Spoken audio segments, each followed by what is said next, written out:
Quick and easy, never greasy. It's easy to look trim with Trim.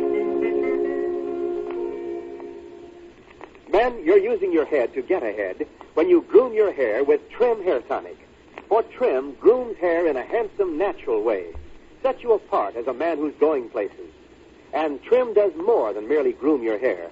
It's the first and only hair tonic made with pure virgin olive oil, nature's finest hair and scalp conditioner. So Trim conditions your scalp as it grooms your hair. Try this amazing new Pepsodent product. Yes, try Trim Hair Tonic.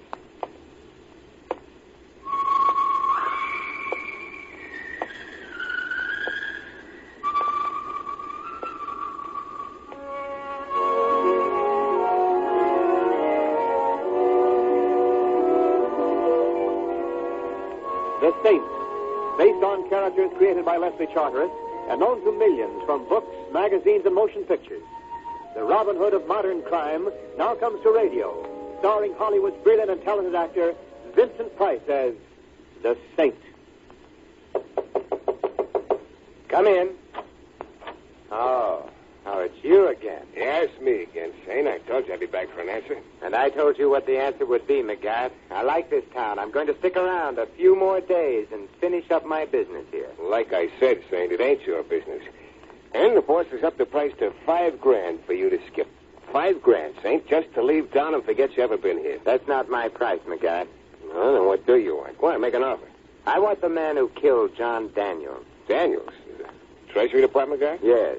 What do you got to do with him? He was a friend of mine. I want the boy who cut him down, McGatt. That is one boy you ain't gonna get, Saint. Oh, the big shot did it himself, The big shot did it himself. And then I'll settle for him. You'll settle in your grave first. You're gonna have to make an awful lot of first downs to ever cross that goal line, Mr. Templar. Oh, I've got some trick plays I expect to use. Deception against power. It sometimes works, McGatt. I always heard you were a smart pants. I guess I heard wrong. You think I'm tough? Tough enough. Well, just wait till you see what you got to go through before you even get within hard-calling distance of the big shot, Saint. What do you see? And to top it off, there ain't but two guys in this town even know who he is. Who are the two, McGatt? Goodbye, Saint. Martini and Shaw are the best undertakers in town. Who are the two guys who know who the big shot is, McGarrett? Don't come no closer, Saint. This gun spits poison. Lead poison. Yeah, that gun looks good on you, McGarrett. It sort of rounds out the picture of what the well-dressed bum is wearing this season. Stay where you are, Saint. I'll show you what the well-dressed snooper wears in this town. A perforated vest. Now keep back there. Keep back. Thank you. I'll add this piece of lethal hardware to my collection, McGarrett. And if you don't start the sort of conversation piece I want to hear, you go into my collection, too. I don't know nothing. I know, but I'm not interested in your lack of formal education. It's the name of two people I'm concerned with. I don't know. Oh, my arm. Let go of my arm. The name. It was a dame. She knew Mr. Big. The only dame he ever went for. Dame named what? Rose Taylor. Let go of my arm. The other name. He'll kill me if I tell her. I'll kill you if you don't. The other name. Al Boston. Al Boston. Yeah, go, let go. Very well, McGarrett. Rose Taylor and Al Boston. I warned you, Saint. You ain't scoring against this team. You better get... I heard you, McGarrett. Now, as my old grandmother used to say, out, bum, out.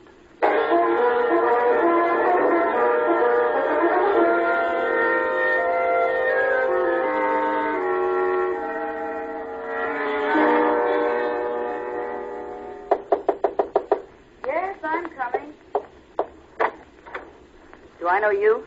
Not yet, Rose. Not ever. Come now, Rose. Is it polite to shut the door on a man's toes? I give you my word I'm not a brush salesman. Why, I haven't got a brush to my name. Then I'll give you one. Scram, mister. I don't like snoopers. Stop pushing you. All right, so you're in. So what do we do now, dance? Yes, or sing, perhaps. You couldn't buy a song from me. Not even a little song? A man's name? Who? The man behind the men behind the guns, Rose. Mr. Important. That's no small music, mister. That's the whole opera. Are you afraid of him, too, Rose? In this town, the best way to stay healthy is to stay afraid. I'm scared of everyone, mister. I'm even as scared of you. Maybe I should have taken off the pumpkin head when Halloween was over, like the rest of the children. You've got a bug buzzing inside you, mister. It's going to get you killed unless you stop it from asking the wrong kind of questions. What What's your target, anyway? My target? The electric chair. And I intend to dump my ammunition squarely in it. A man named John Daniels was killed by a man I'm going to meet very soon. Now, you're dead, mister. You're all dead. All that's needed to make it legal for the buzzards is for you to lie down. Oh, you're dead. Well, as long as I don't know it, it won't hurt me. You better go. If anyone knew I was within 10 yards of a guy as red hot as you, mister, they'd burn me down, too. Please go. Where can I find the big shot? I never heard tell of any big shot. You're barking up the wrong tombstone, mister. You're a morbid little girl, aren't you? Like I said, in this town, death is always looking in on you. Anyone you meet can be the butcher, even you. Now go, I'm scared. What if someone tailed you to me? What if... What's that? You were tailed. You must have got into the fire escape and... Down, get down. Rose. You were tailed. You... Rose. Rose. Yes. Yes, I was tailed. Too bad you were the one who had to be tagged.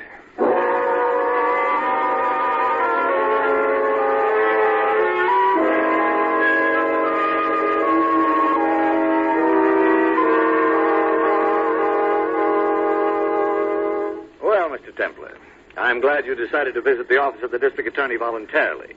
It does save you the embarrassment of my picking you up, doesn't it? Yes, Mr. Richards, but it also saves you the embarrassment of trying to pick me up. Why this sudden desire to entertain me, Mr. Richards? I'm not entertaining you, Saint. I'm holding you for murder. I repeat, why? You were in the same room when Rose Taylor was killed. So? So the least I can do to uphold my oath of office, Mr. Templar, is to jug you. As, shall we say, a material witness? It's nice material, Mr. Richards, but it makes a badly fitting suit. Why was she killed? Because she was one of the two people who knew the name of your local head crumb bum.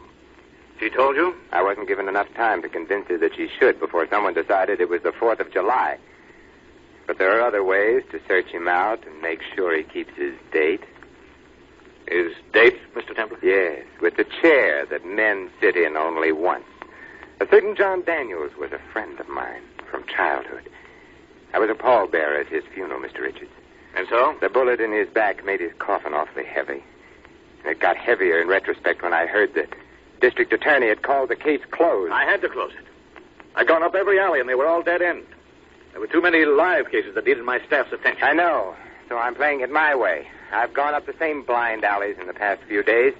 Now I'm in an alley with a freeway at the end of it. You mean you know who killed Daniel? Yes, Mr. Number 1, the big shot himself. Now all I have to do is learn his name. Is that all? And, of course, take him. Yeah, I ought to lock you up for your own safety. You should, but you won't. In fact, you can't. No?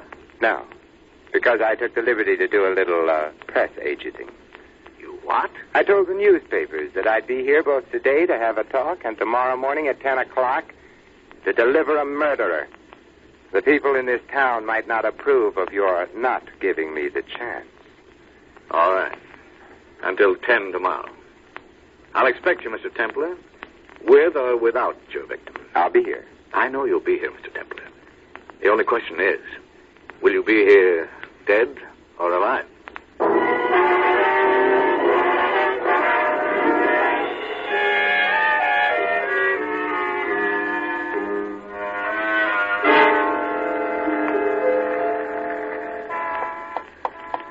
Templar. Simon Templar? Yes, Oh, you startled me. For a moment, I thought you were someone else. Who, Mr. Templar? Someone who couldn't possibly walk up to me on the street. Who are you? Her sister. Rose Taylor's sister? The late Rose Taylor's sister, Mr. Templar. But does one call you Saint? It doesn't matter. Why did you kill her? There's only one possible answer to that. I didn't. I don't believe you. No. Don't reach into that pocket, Saint. Not unless you're completely bored with life. Bored? Oh, on the contrary. So far, my life with you has been one continual round of excitement. Next, I suppose you'll suggest we fly away to the Cosmos. Something like that. Only I had the bar up the street in mind as the place to fly away to. I don't drink with people I don't trust. So let's fly my way. Come. And in case you're thinking of lingering, remember I've got a hand on my pocketbook. And a finger that isn't convinced you didn't kill Rose. I bet it's a 25 with a mother-of-pearl handle. You win the bet. It's a small gun, but when the bullets hit, they feel big. Come. Where are we going? Someone wants to see you. And you were delegated to haul me in, a mere girl with a mere 25. I wasn't delegated, mister. I begged for the job. I'm flattered. Don't be. I begged for the job because I was hoping you'd try not to come. Rose was my only sister. Come on, come on. One more question before I decide whether or not to be shot or hijacked. Whom are we calling on? Al Boston. I'm his secretary. He wants to see you. Rest your trigger finger, lady. That's exactly what I feel like doing, too.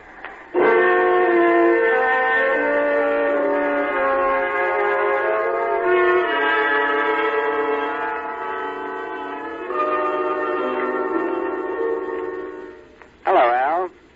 Well, my old buddy, the Saint. I had Jackie bring you over because I want to warn you to lay off, Saint. The last time you warned me to lay off, Al, you wound up serving time. Well, I've smartened up, Saint. I don't bite off more than I can swallow no longer. Now, what's making your ear itch? Who's the big boss, Al? For how much? You mean you'll tell for money? Can you think of a better thing to get paid off in? I told you I've smartened up. I don't squeeze triggers for a living no more, Saint. Oh, what type of wrongdoing do you specialize in now, Al? I'm in charge of the big boss's books. You mean there's penthouse and Cadillac money in that? Well, that depends on how the books are kept, Saint. I've got a system. And the only guy knows who the big boy is. And I'm the only guy knows what his take is. He trusts me like a Siamese twin. And you repay his trust by robbing him. It's all in the racket. Like I've been telling you, I've smartened up. Nobody knows it, Saint, but your pal Daniels was here in town on my private invitation. You mean you sent for the Treasury Department? Sure. It's like this. The big boy pulls in 7 figures a year on his businesses. And naturally, he don't pay no taxes to Mr. Whisker. Oh, naturally. There's a fortune to our uncle in back tax stuff. Only our uncle don't know he's got it coming. So I thought he should. Out of patriotism, of course. Yeah, out of patriotism. They always treated me so nice in Leavenworth. Out of patriotism and 10%, Saint. 10%? Yeah. That's what Uncle Sammy's cutting me in for helping to catch a tax dodger. Trouble was, the boss got wise to what Daniels was up to and gave him one through the lungs. Well, how fortunate he didn't get wise to you, Al. Yeah. But I've smartened up, Saint. I've smartened up. This package just came out. Feels like ledgers. Oh, yeah, I've been expecting that, Jackie. I better get into these books right away. I'm going out. Goodbye, Al. Goodbye. Another set of books to juggle, Al? Yeah, from one of the joints. I better open this up and see which one. Al! Drop it! Get down! Al! Al! Oh. Like I told you, Saint. I've smartened up. Yes. You've smartened up, Al.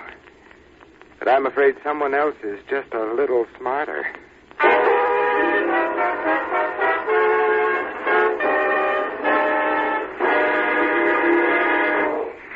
You are listening to The Saint, starring Vincent Price. Men, here's a tip. Top off your grooming in tip-top style. That's right. Use new Trim Hair Tonic to make your hair look its handsome best. You see, Trim Hair Tonic grooms in a new, natural way because it's the first and only hair tonic made with pure virgin olive oil, nature's finest hair and scalp conditioner. Yes, Trim is Pepsodent's sensational new hair tonic development. Trim Hair Tonic brings you pure virgin olive oil to condition your scalp as it grooms your hair.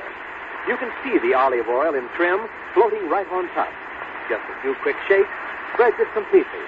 So Trim gets pure virgin olive oil right on your scalp, where good hair care starts. Massage for just 30 seconds. Then note how Trim's conditioning action relieves dryness at once, checks loose falling dandruff, leaves your scalp wonderfully refreshed, your hair perfectly groomed. And you'll like Trim's clean, fresh fragrance.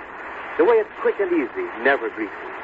Yes, Trim keeps hair looking neat and well-groomed in a handsome, natural way. So try Trim Hair Tonic now and condition your scalp as you groom your hair.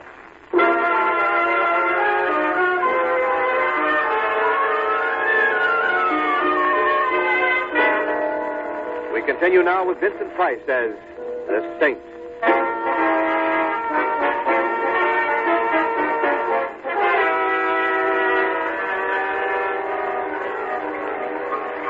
Another bourbon old-fashioned, please. How many do you think it'll take to drown out the explosion in your ear, Jackie? So you followed me, Snicker. I was afraid you might. Little girls who don't want to be followed shouldn't wear Chanel No. 5 and strapless evening gowns, and particularly the latter. And they shouldn't carry bombs around either. You can't pin that on me. As long as you're wearing that particular evening gown, I'm inclined to believe you. But you did serve up the bomb, didn't you? Books. I didn't know the bomb was there. Tell me, Al, is he... Yes, Mr. Boston is deader than the city he named himself after. There'll be others unless you... I know all the answers but that one. And even if I did... You wouldn't tell me. How right you are. I'm too young to die like Rose did. I'm not in any racket. I don't know it. It's amazing how few people in this town admit to knowing anything. Must be graft in the public school system. No. Fear. The nervous system. The only thing people in this town aren't afraid of is getting arrested. There've been cities like this before, Jackie. And in 9 cases out of 10, when the local Mussolini was eliminated, the lesser rats scampered off the ship. It's a big hunk you've bitten off of yourself, Robin Hood. I wonder if you can swallow through. Goodbye. You leaving? And I was beginning to enjoy our conversation. Also the Chanel No. 5 and everything else. I noticed you were enjoying yourself. Pleasant memories. Where are you going? I'm going to find a safety zone. I'm leaving town. Don't be surprised if you get a postcard with a picture of the Arch of Triumph. Goodbye, Jackie. And good luck.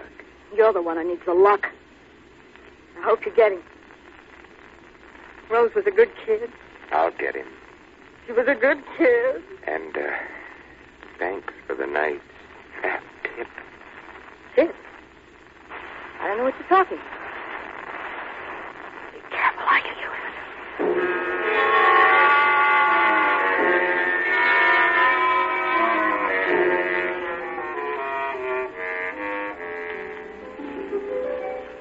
Well, Mr. Templar, how convenient of the newspaper to keep its reference files open at night. Are you a professional busybody, or have you an axe to grind, too? Oh, dear me, I'm not a busybody, Mr. Templar, nor do I have an axe to grind. Merely a gun to shoot, Mr. Templar. You know, someday, somewhere, a man will come up to me on a dark street and merely ask me for a light. I doubt it. I'm afraid your saintly stay in this world of tears and chaos is drawing to its close, Mr. Templar. This time you've poked up the wrong fire. You seem nervous, Mr. Templar. Who are you? Does it matter? We'll be acquainted such a short time. Well, I'd just like to know who it is that I am to come back and haunt. Very well. I am known to the exceedingly few who know me as the Professor. The Professor? I've had guns pulled on me by cops, cranks, crooks, and coroners, but I believe you're the very first professor. I don't mean to disillusion you, Mr. Templar, but I was merely an assistant professor. Oh, I'm still impressed. If you don't mind, the car's over there. After you, Professor. Please, no jokes. I assure you this is a most serious matter. Come. Here we are. You will get in, please? Oh, after you. Oh, no, I forgot. You're not in much of a mood for joking, are you? No. Not unless the joke is mine. Like this one. Oh.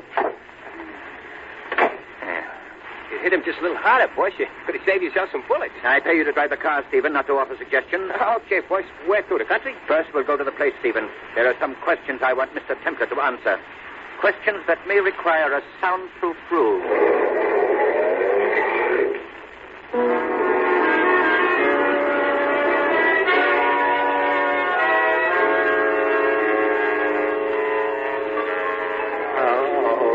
Wake up, Mr. Templar. Oh, so there really is someone like you. I didn't think I deserved that bad a dream. Bloody but unbowed, eh, Mr. Templar? For a moment I was afraid I might have been a trifle too energetic on your skull. I hate to boast, Professor, but my skull's been creased before by experts. In fact, it has more treads in it than Goodrich puts in his tires. Still fond of your little jokes, I see. How unfortunate they must be wasted on me. You see, I'm a humorless man. And so I've noticed. I brought you here to ask you some questions, Mr. Templar. You should have warned me, Professor. I'm afraid I didn't come prepared for a quiz. I have various means of preparing you, Mr. Templar. So to begin, to whom did you describe your suspicions concerning a certain man's identity? A certain man? You wouldn't be meaning the big man, would you? The head rat? I have reason to believe you know who he is. Whom have you confided in? Not prepared, Professor. Oh. Shall we try the question once again? Yes, but something tells me you'll never pay me the $64. Oh. I can't tell you how impatient I am for your answer, Mr. Templar. You see, after you finish talking, I have other things planned for you. How nice of you to take me, a mere stranger, in tow like this. I must remember to return all your courtesies when you untie me. Oh, talk. Certainly. But to the district attorney. Yes, I read about your boast to emulate the Northwest Mounted by bringing in your man to the district attorney. A pity you won't keep the date. What is it, Stephen? I thought you might be wanting me for something, boss. No, Stephen. When I want you... Stephen, the door. How many times must I tell you to keep it closed? You fool. You know how I feel about an open door. But no bugs came in, boss. There practically ain't any this time of the year anyway. You tell me, a former professor of entomology? Assistant professor. Leave, Stephen. Leave at once before I do something we'll both be sorry for. Okay, boss, okay. Fool. You know, it took me a little time to catch on to your particular type of insanity, Professor, but I see it all now. Do you, Mr. Templar? A professor of entomology, eh? The study of insects. And you studied them so hard, Professor, you're cracked. Silence! You're not in the classroom now with your students and your specimen bottles, Professor. You're in the big leagues now, in the World Series, Professor. You got to know everything there was to know about insects, didn't you? You knew them so well you became afraid of them. Shut up! It is something to get afraid of when you turn your imagination loose on the subject, Professor. When you consider how many millions of insects there are for each human being. Stop it! I said stop it! There's a fly on your sleeve, No! Professor. Stop it! And I think I just saw a mosquito. I said stop it! Look, a moth. No! No! Stop it! Look over there. No! Crickets, Professor. Roaches, locusts, spiders. Spiders. You'll have to untie me if you want me to help you. You'll have to, Professor. Grasshoppers over there, Professor. And there's the centipede. Roaches, Professor, the roaches. Yes, I'll tell you. Help me. Help me. There. Now you can save me. Oh, please. Please help me. Certainly. The first thing to do is to get all these crawling, sliding things out of your mind. Oh, that's easy. All you have to do is relax. Looks like I'll be able to keep my date with the district attorney after all, Professor. My old grandmother used to say, "Nat to you."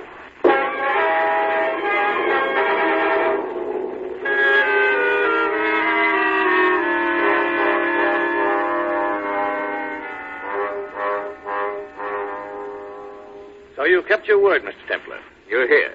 And alive. Yes, I'm here. Despite the obstacle course of desperados I've run through since our last little talk, Mr. Richards. I'm sorry to say I don't see you a prisoner, Mr. Templar.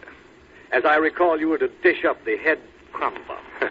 I suppose you couldn't bring him in. No, I couldn't bring him in. You see, he already was in. I beg your pardon? Don't beg my pardon, Richards. It's the governor's pardon you want, and you know, I don't think you'll get it. Are you crazy? No, just slow-witted, it seems. Being a district attorney is a wonderful cover-up for a crumb bum, isn't it, Richard? You're insane. Am I? You sound insane, Mr. Templar. Rushing in here, threatening to kill me, calling me a crook and demanding money. Oh, I see. Of course, I'd be perfectly willing to forget all of these things.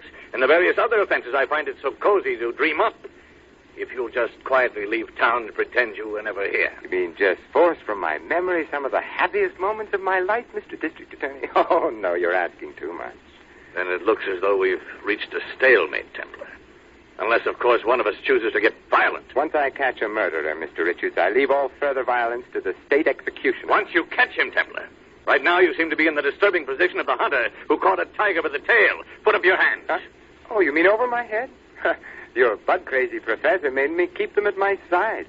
Templar, who gave me away? It was a remark I heard, Mr. Richards. I was told that the only thing in this town people aren't afraid of is getting arrested. So? So I checked Mr. District Attorney's record in the newspaper files. You have an abominable batting average, Richards.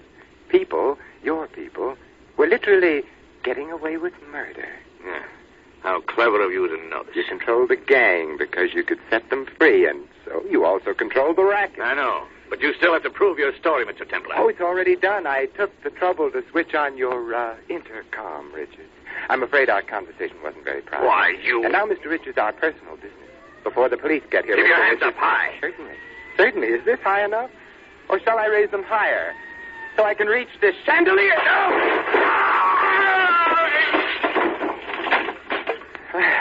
Have a nice nap, Mr. Richards. I'm sorry I tore up your chandelier, but my old grandmother always taught me to put out the lights before going to sleep.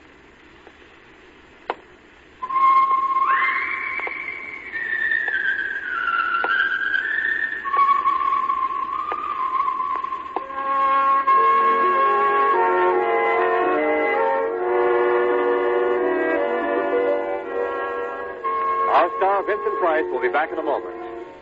If you're a man who's going places, you want to look your best. So try new Trim Hair Tonic. It conditions your scalp as it grooms your hair. Yes, Trim's the amazing new Pepsodent product. It's the first and only hair tonic made with pure virgin olive oil, nature's finest hair and scalp conditioner. Ask your barber for a professional application of Trim Hair Tonic. And get a bottle at your favorite toilet goods counter. Ask for Trim. It conditions your scalp as it grooms your hair. And now, Vincent Price. Ladies and gentlemen, it was Robert Blair in the 18th century who best expressed the fate of our greedy Mr. Richards when he wrote these words. O cursed lust of gold, when for thy sake the fool throws up his interest in both worlds, he's lost in this, condemned in that to come. I sincerely hope you enjoyed tonight's show, and will be with us again next week for another adventure of the Saint. Good night. Tonight's story of the Saint was written by Michael Cramoy. Music was composed and conducted by Bill Fontaine. Vincent Price is appearing by courtesy of Universal International Pictures, producers of Ride the Pink Horse. Stay tuned in now for The Whistler, which follows immediately over most of these stations. And join us again next week at the same time for another adventure of the Saint, the Robin Hood of modern crime, brought to you by Trim Hair Tonic. T-R-I-M. Yes, Trim, the first hair tonic with pure olive oil. T-R-I-M. Trim conditions your scalp as it grooms your hair. T-R-I-M. Trim Hair Tonic, quick and easy, never greasy. It's easy to look trim with Trim. Wendell Niles speaking. This is CBS, the Columbia Broadcasting System.